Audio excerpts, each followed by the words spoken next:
Hi, I'm Ariana. Nice to meet you. That's me as well. So, Cross, as the series goes on, becomes more and more reckless dealing with the losses of his wife, and John becomes more and more forceful, trying to help and intervene and save Alex from himself. Do you think John is taking the right approach with trying to help his friend? Yes, I definitely think John knows his friend and knows how to get the best out of his friend. They've had a relationship and a friendship for 30 years. They've known each other. They know each other front to back, inside out. They just know each other. So whatever John is doing, he knows that is what's going to get the best reaction. And as things start to spiral out, he has to come up with different ways to bring Cross back, center. And if you guys have seen all 8 episodes? Okay, so then you know how it all culminates. I can't give away any spoilers, but you know what happens somewhere around episode 6, the conversation they have, and kind of where that takes us. Even though Alex kind of doesn't have the best reputation at this point in time, John also at least alludes to being a bit of a bad boy in the past. That like when they'll knock into somewhere, it'll be like, "Oh, but you don't want me to go too far." Like, yeah, there's rules and regulations, but you don't want to push me. How do you think he was like in the past when he was younger? And do you think Alex might have had to restrain him in the past, and they kind of switch roles?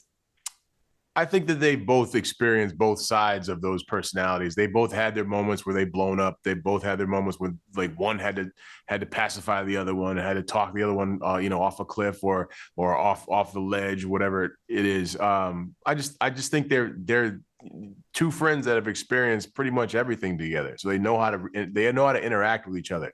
As far as John being a bad boy, um, I think there's a little bit of a bad boy in John, but he knows his limits. And when he's about to reach that point, he definitely gives you a verbal warning. He lets you know that this is a line you don't want to cross. If you cross this line, I'm gonna go there with you.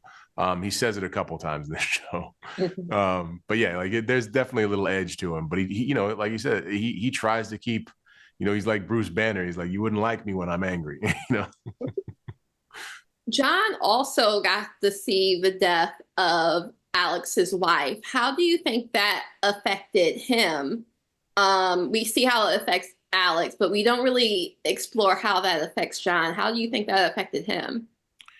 I think grief in general, when you witness somebody going through something, it you don't know how to approach it in the moment. But thankfully, John knows Cross. He also knows Nana Mama. He can talk to her. He is of that family. He's in that close knit group, that closed circle. So I think that it affected him. I definitely think it still affects him. There are more secrets to learn about about her death as we go on. But and I think you'll be, these things you'll be introduced to these secrets. I don't want to give away too much. So. But yeah, he definitely was affected by it, but he was affected by it in such a way that he wanted to be there for his friend. He wanted to know how to be there for his friend. Yeah.